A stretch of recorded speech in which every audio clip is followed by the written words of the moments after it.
All right, welcome back. So this is the first video that we are doing on site. We are here at the Knoxville Raceway in the campgrounds, and so that's why the set looks a lot different for those of you that watch this channel on a regular basis. Definitely not in our normal spot, but we did this last year as well, and this is what we're working with for the next couple of days here on the channel. So today I'm going to be doing a prediction video trying to predict who the top or who will be the 24 feature starters in this year's Knoxville Nationals in 2025. There's going to be a couple of bold predictions in there. There's going to be a couple of guys that, status quo. I'm not going to be doing some crazy, lineup that is never going to happen. But there are going to be a couple of guys that I have a good feeling about that have ran well recently and that I'm going to be putting in this video. So the first three guys I did, and this is in no particular order, by the way, but the first three guys I want to put on the board are everybody's favorites. It sounds like these are the three guys that are probably going to win the race. If you ask a lot of people in the media and the people that are here at the racetrack and whatnot online, everybody is thinking of David Gravel, Kyle Larson, and Rico Abreu. Those are the three favorites going into this weekend. Larson, obviously the two-time and defending champion of this event. Rico Abreu just won the 360 Nationals, might be the hottest driver on or in sprint car racing here right now. And David Gravel, obviously, he might be the best driver overall in 2025 so far. He has not won the National since 2019, but that could very well change this year. Rico never won this event before, trying to make history and become the first driver to ever win both the 410 and 360 Nationals in the same year. And he'll be the third driver ever to have won both of those events in their career. So those three are the easy ones to get out of the way. The rest of them are all jumbled up over here in no particular order. I was going to grab them and start putting them on the board. Let's take a look at, and let's go right here. Let's go with Logan Schuchart at number 4. I think he will no problem be in the show on Saturday night. He won, a couple of years back, he went 21st to 2nd in the feature. I really, really like Logan Schuchart at big events, at big racetracks, at long races like this, a 50-lap main event. His car always seems to be so good on the long run. The problem is he always seems to start way too far behind, and by the end of the race, he runs out of laps. He's running the top 5, but he just doesn't have enough time to get up there and challenge for the win. If Schuchart starts in the first 3 rows, I think he will be very, very dangerous in this race this year. He hasn't been super hot here recently, but at Knoxville, he always seems to get around this place pretty well. Now, number 5, come on. I mean, there doesn't need to be an explanation. I don't care what kind of season Donnie Schatz is having right now. He is going to make the Knoxville Nationals main event. Last year, he had to do it through Hard Knocks night, sure. But the year before that, he won a prelim night. And the year before that, he won the Nationals, right? So it's been a rough year for Donnie Schatz, but this is arguably his best racetrack. And I think that he always seems to figure it out. Even if things are not going well, Donnie Schatz can somehow put a good weekend together and contend for the win more often than not. I cannot remember the last time, if ever, that he's missed the feature event at this race, and I don't think it starts this year. So Donnie Schatz at number 5. Do I think he contends for the win? Not right now, but I wouldn't be shocked if it happened. Just saying. Number 6. Let's go with a young gun here. Let's go with Ryan Timms. The most feature wins all year long at Knoxville Raceway this year with 4. He's been up there contending for top 5s and top 10s when the Outlaws come to town. He was good at the Capitani Classic. I really, really like Ryan Timms a lot. He's been not the dominant force at Knoxville this year. I mean, Austin McCarl Austin McCarl. He's leading the points. Then Brian Brown. But Ryan Timms, he's won a couple 360 races. He's won a bunch of 410 races. I think it is a lock to have him in the show this year. This car last year ran 8th in the main event with Scott Boguski, and they have been hitting on all cylinders here recently.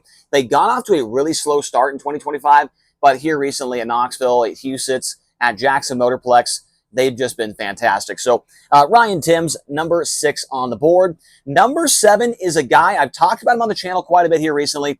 This is my dark horse favorite to win this race. Not many people, for whatever reason, are talking about Corey Day. Last year, he finished 3rd in the Nationals. And in June, he got a win against the Outlaws, a 60-plus car field. He did that last year as well against the Outlaws here in Knoxville. Corey Day has been fantastic. He won Eldora, another half-mile racetrack. And so I think he's starting to figure out the half miles. He will tell you they are not his favorite type of racing, but Corey Day is starting to figure him out. He's got Wayne Pretty on the wrenches, who is very, very experienced. And Corey Day, even if the car is not very good, he can somehow figure out a way to take it to the front.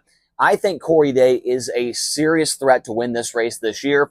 If these three don't win, I think my pick is going to be Corey Day to get the job done this season in the 14 BC. Now, let's go with the Concrete King. Anthony Macri just won the Kings Royal a few weeks back. He was 5th in the Knoxville Nationals last year. And sorry about the sun going behind the clouds. Hopefully it's not affecting the lighting too bad in here. But Anthony Macri at number 8, he's going to be in the feature. His car is just way too fast. It doesn't matter what track they show up to right now. Their baseline package is absolutely solid. Him and Joe Mooney are just hitting on all cylinders right now. And Anthony Macri, if he doesn't make the show, that would be a huge upset. I think that would be insane if they did not make the show. So Macri at number 8, they just got it all going on right now. Momentum is on their side, which is a huge thing in sprint car racing. And so Macri, no problems right there for him. Now let's go on to Carson Mito. I've got him in the show. He's made the top 10, he's been in the top 5 for the last 2 years in a row at this event. He hasn't been a guy that can win the race, but like I said, he's been up there in the front of the field, contending for top 5 for the last 2 years in a row. Before that, man, things did not go well for Carson Mito at this race. Got into some wrecks, missed the show a bunch of times, but here in the last 2 years, they have really turned it on. Now, I don't like his paint scheme this week, but hey, paint schemes never won a race, okay? We'll say that right now. But Carson Mito, I think he has another opportunity to be in the top 5 again. That car's been fast. He just won at Peevely the other night, so a little momentum on his side as well. And so Carson Mito, number 9, he's going to be in the show. Does he contend for the win? At this point in time, I'm going to say no. But as maybe a top 5, I think that could certainly be in the cards for him. Now, number 10 on my list is going to be another guy that's been in the top 5 the last 2 years in a row, and that is last year's second-place finisher, Giovani Selzy. Of course, in the Clausen Marshall 7 BC, filling in for Tyler Courtney. He was driving the KCP 18 last year when he ran second, and he was with that car, he's been in the top 5 3 times in the last 5 years at the Knoxville Nationals. This car has never missed the Nationals before in its entire existence. It led laps back in 2021 in the feature event at this race. And, they've only got a couple of races under their belts. They had an issue at the 360 Nationals, a mechanical problem, set him behind the 8 ball. He's still hard charged up to the top 10. And the Capitani went decent for those guys as well. I think Giovani Selzy, Jake Argo, and the entire CMR team is going to be a problem. I don't think they're a contender to win, but I think a top 10, no doubt about it. I think that would be a huge success if they were top 10 with only a few races together. So Giovani Selzy at number 10 on my list here. Number 11 is going to be the Capitani Classic winner on Sunday night, James McFaden in the Tarleton Racing number 21. McFaden, I feel like if I would have done this video on Saturday before the Capitani, I maybe would not have had him in the show. But that run at the Capitani, a decent run at the 360 Nationals and another decent run at Oskaloosa has propelled him into my list here. McFaden was dominant at the Capitani, 75-car field. And even before it took rubber, he had an enormous lead over the field. That car looked dialed in. Now, it would be different, obviously, if he was back in the field with dirty air and whatnot. But that car out front was very, very hard to beat. I don't think he's a contender to win, this year. But I really do like the speed I've seen. And maybe a top 10's in the cards for a team based out of California that really does not have a ton of laps here in Knoxville. But their driver does. And I think that could certainly help them out as well. McFaden at number 11 on my Knoxville list. Now, let's get into maybe a little bit of a bold prediction, okay? This guy, I'm a fan of, and he's got a lot of laps here this year. I'm going to put J.J. Hickle in the Morrow number 2M car on the board. He ran both 360 and 410s all year long here in Knoxville. He made the 360 main event, ran very well in that feature, and he's just an underrated guy that people do not think about. And I think he's a really, really underrated race car driver. He's got good racecraft. He's in a very good car. Davey Heskin made the show not too long ago in this machine. They've had a couple of different guys get behind the wheel over the last couple of years, but they have settled on J.J. Hickle, and I really, really like what I've seen from him this year. Now, he doesn't have a win, but a bunch of top 5s. He's got a time or two this year in local action, made a couple of the shows with the Outlaws. J.J. Hickle may be my first bold prediction of the video. I think he makes the show this year at the Knoxville Nationals. Now, not a bold prediction, Brian Brown. Is this the year that Brian Brown is able to win the Knoxville Nationals? Of course, we know he's been so close so many times. I know ran third at the Capitani the other night, so that's a good sign of things to come potentially. And he's got 3 wins this year. He won a race from 16th earlier this year. And so Brian Brown is always going to be a guy that's in the show no matter what. Too many laps, too much experience, and I think the crowd will be behind him. He's got some haters out there, but I think if Brian Brown won this race, Knoxville Raceway would burn to the ground just because of how many times he has been so close to winning this event. I hope it happens. I think it would be awesome to see him win. To be honest, guys, I'm just hoping to see a different winner of this event. I don't want to see Gravel win it again. I don't want to see Larson win it again. I want to see somebody different. I would even take a Donnie Schatz win to see him tie Steve Kinzer. But Brian Brown winning, sign me up for that. I think that would be an absolutely incredible storyline if he could pull that off. Now, number 14. Oh, I'm starting to sit on these magnets. They're sliding underneath of me here. Let's go with Buddy Kofoid in the Roth Motorsports number 83. Last year, Kofoid, it was not a very good run at the Nationals. He was 8th in the B main. And I feel like, though, here this year, they have got Knoxville Raceway figured out. They've been going forward almost every single time in the feature. They've been in the top 10, had a top 5 run back in June as well with the Outlaws. And so Kofoid, 3 years ago, I don't think that Knoxville was one of his favorite racetracks. He's made the show before, but I just don't think it's a place that he felt very comfortable at. But here this year, Dylan Buswell has got him going the right direction. I think the Roth Motorsports car is going to be in the show. And I think Kofoid, I think he's a future Knoxville Nationals winner, in my opinion. But does it happen this year? I'm not seeing it. I haven't seen that dominant speed from him. But a top 10, certainly in the cards for the driver out of Pengrove, California. Now, number 15. Let's get into another bold take. Number 15 is going to be Carson McCarl. I really like what I've seen from Carson McCarl this year. I mentioned it in the 360 Nationals recap. He had the most mentions in that video. If you count up how many times I mentioned different names, McCarl's name was up there a lot. He was running third in the 360 Nationals A main when nobody expected it. He ended up running P6, but still an incredible run. He's ran well in the 410 this year as well. He didn't run the Capitani. He doesn't need to run the Capitani. He runs every single week at Knoxville Raceway, and I think this is the year. I don't think he's made the show before in his career, but I think this will be the first time he does, and count on it. 27 car in the show on Saturday night, and I think that would be a very, very cool storyline. He got a $15,000 360 win at Knoxville earlier this year. I know that's a 360, but still, it's the laps. It's the experience. He's got plenty of it, and I think Carson McCarl is going to be a part of the 2025 starting lineup. Now, let's go on to, who do we got down here? Let's go with Brent Marks. You know what? I'm going to go with Brent Marks. I don't think that I'm not super confident that he's going to make it, but I thought he ran decent enough at the Capitani Classic to where it warrants him, a pick in my video here. I like the look of the race car. The looks don't matter, but I thought it looked fast on the track. I think he ran 12th at the Capitani Classic 75-car field. Marks has had his struggles here recently, but the big track stuff has always been good to him. Winner at Port Royal this year, winner at Texas Motor Speedway this year. Brent Marks, I think he gets back to the feature. He did not make it last year. I'm not sure about the year before that, but I think Brent Marks is back in the A-main this year. I don't think he's a guy that can win, but I think he's a guy that is going to be definitely taking the green flag in the feature on Saturday night. Now, oh man, I got a bunch of them sitting on here. Let's go with Dason Persley. What do you guys think about Dason Persley in the Buick Motorsports 13? That car has made the show at the Nationals the last couple of years in a row. Of course, Justin Peck was the driver, and Persley may have the most confidence he's ever had in a wing sprint car right now. He was second at the Capitani Classic, started on the pole of the feature, and surprised a lot of people. Surprised me. That run alone is what propelled him into this video. I don't do all my predictions based on the Capitani, but I did put Persley on this board because of that run there. He qualified extremely well, ran second. I know the track took rubber at the end, but he was still holding off Brian Brown and kind of maintained the pace of McFaden throughout that race. So Dason Persley, with the history of that car here, with his most recent success, running second at a 75-car field, his best finish of the entire season coming at a 75-car field at Knoxville Raceway. I really like the momentum. We know that confidence is a huge thing in sprint car racing, and I think Dason Persley has that confidence right now, and we'll see if that comes true for the Buick Motorsports number 13. Now, let's get into Justin Sanders. That might be a bold prediction. It could be.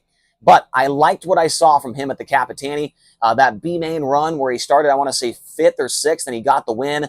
I mean, drove right by Parker Price Miller, drove right by Garrett Williamson, a couple of other really fast cars. He won the B, started 21st, I believe, on the field, and was up to 8th or 7th at one point in time. Dropped back to 14th at the end, but he showed that they have a car that can get up there and contend for a top 10 run, I think. I mean, it's one of the best cars in the country. Aaron Reitzel is still at the racetrack. He might, have a boot on his leg and his foot and whatnot, but he's down there making sure the setup is dialed in. And I think that after what we saw at the 360 Nationals, after what we saw at the Capitani, I think Sanders is now comfortable in this car to make something special happen. And when I say special, I mean make the show. He's done it before. His first ever time here, he did it in the Swindell Speed Lab 39. I would argue that the 87 is better than the 39 at this point in time right now. 6 wins on the year, a lot of them at bigger racetracks. Reitzel got a win earlier this year in that car, and Sanders is a more than capable driver to make it happen. I really, really like Justin Sanders and this 87 car, and so I'm going to put him on the board. Might be a little bit of a long shot take, maybe. Let me know your thoughts in the comments, but I think Sanders is able to get the job done. Now, our final 6 cars. Let's put Brad Sweet up there, okay? Even though there's been a lot of drama with the team, with the driver, with the crew, all the Casey Kane stuff, putting that to the side, he is still Brad Sweet. He's still a former Knoxville Nationals champion. He's still the Highland Racing Points leader. He's still a 6-time defending champion. He made the show last year. Now, Brad Sweet mentioned on his Capitani night when he won the heat race that, the car did not feel very good. He didn't really think it was very good. He didn't run well in the Capitani A-Main as well. And with all those things circulating, I'm a little bit worried, but I still think that even if the car is not very good, that Brad Sweet as a driver can still overcome that adversity and still make the show. I don't even know if a top 10 is in the cards for Brad Sweet, but I do think that no matter what, he's going to be a part of the A-Main just because of his ability.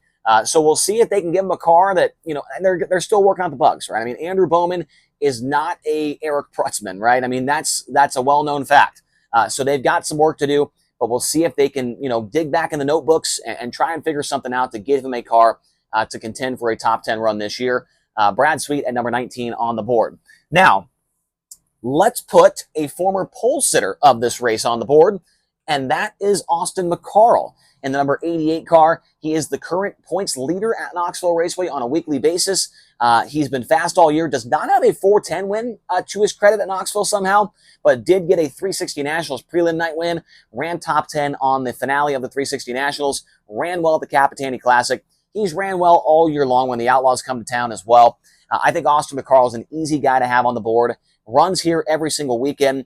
And those laps, that experience, seeing the racetrack on all different types of surfaces, whether it's hooked up, it's slick, maybe it's about to take rubber. He's got all the notes. He's got all the experience. And Austin McCarl, former pole sitter, right? I mean, he's going to be a guy that's in the show. I could have put him, over here. It's no particular order. I'm not saying that he was the 20th best guy to make it.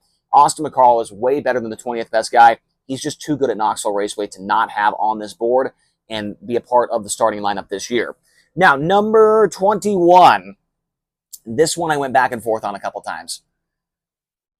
Garrett Williamson in the number 23.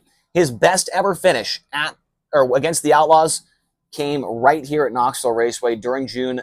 He ran in the top 3. He was on the podium. He's got wins here. He's got laps here before he was a full-time driver. He's made the shows this year at the Capitani. He missed it at the Capitani because he got wrecked on the last corner. He was in the transfer spot on the last corner, got wrecked. So he did not make it there. But he's made it when the Outlaws came to town earlier this season in June and in April. So Garrett Williamson, this is one of his favorite racetracks. He's got a very, very good crew chief and a very good car right now. They've been running well recently. And with that recent success, I think that Garrett Williamson is going to make the show. It wouldn't be his first time. It might be his first time making the show if that is the case. Like I said, maybe a little bit off the board there having Garrett Williamson in the A-Main. But I like him. I think he's going to do it. And so I've got him at number 21. Now, another guy that's maybe a little bit, might be a little bit crazy is going to be Tanner Holmes. I think Tanner Holmes makes it for the first time this year. And what I like about it is he was close last year. He almost made it last year. I think he was in the top 10 in the B main, if not top 12. So he missed it by, 6-8 spots. which is pretty impressive for a guy that does not have a ton of laps, comes from a background of small racetracks, comes from not having a crew chief, right, to make that happen. But now the icing on the cake is it sounds like Ty Wolfgang is working on Tanner Holmes' car. He missed the Capitani Classic by one spot in the B main. He qualified well. And so I think for those guys to be together in one race and be that close to making a 75-car field at the Knoxville Raceway, I think that's very, very good. And so if Tanner Holmes did not have Ty Wolfgang, he might miss the board. But Ty Wolfgang has won 4 races this year with Brad Sweet. The whole thing happened. He went sideways. He doesn't work for that team anymore. But I think that Tanner Holmes having a legit crew chief on that car, now all he has to do is worry about driving the car, not having to worry about how to, what to do to it to make it faster. I think that is going to help him out tremendously. Give me Tanner Holmes making his first ever Knoxville Nationals at number 22. 2 more drivers. Let's put Sheldon Hodenshill on the board. Sheldon, the last couple of years, he's not had a car to win this race, but he's been a top 10 guy a lot over the last couple of years, just kind of sneaking up there, right? He hasn't shown, it hasn't been flashy. It hasn't been a flashy last couple of years of this race for Sheldon, but he's on a streak of making this show for the last 4, 5, 6 years, and he always seems to run between 12th and 8th, I feel like, in the A main on Saturday. So Sheldon, I kind of went back and forth on him, and I thought to myself, he's made it like almost every year for since 2021. He's made it every single time. So Sheldon at number 23 in the Stenhouse Marshall 17. And then we get to number 24. And this is my boldest prediction of all because I feel like every single year there's always just one guy that's like, wow, I cannot believe he made the show. Like I feel like every year that happens. And this year, you might call me crazy. You might unsubscribe from the channel. You might tell me I'm an idiot. I don't care. Brennham Crouch. I think Brennham Crouch makes it. He has been fast at Knoxville here recently. He made both of the Outlaw shows in June out of the heat race. Transferred top 5. I mean, and those were 55, 60 car fields. He made the show at the Capitani Classic, 75 car field. He qualified P6 in his group. He was in the B main last year driving the number 1 car for his family-owned operation. He was 18th in the B main last year, and Brennham Crouch has become a better driver since that last time he was here. And it's shown in 2025, making those 3 main events with the Outlaws at the Capitani Classic. I think that Brennham Crouch is going to get the job done. Does he lock in the top 16? No. Does he make it on Hard Knocks night? Probably not. Does he make it in the B main on Saturday night? I think he does. I really, really like the speed I've seen out of Brennham Crouch. You can tell me I'm dumb. You probably turned the video off already and thought that was the worst prediction of all time. But every year, somebody surprises us, and in my opinion, it is the year of Brennham Crouch making the show at the Knoxville Nationals. So that is my starting lineup right there. We'll see how many I get right. I'm hoping for maybe 18. Is that too many to ask for? 18 drivers out of the 24. We'll see how it all goes. Let me know your thoughts in the comment section below. Who did I leave off? Who did I put on there that you thought ain't going to make it? Let me know all of your thoughts down below. We'll talk to you guys again here very soon on the Rodman Rundown. Appreciate the support. We'll talk to you again soon.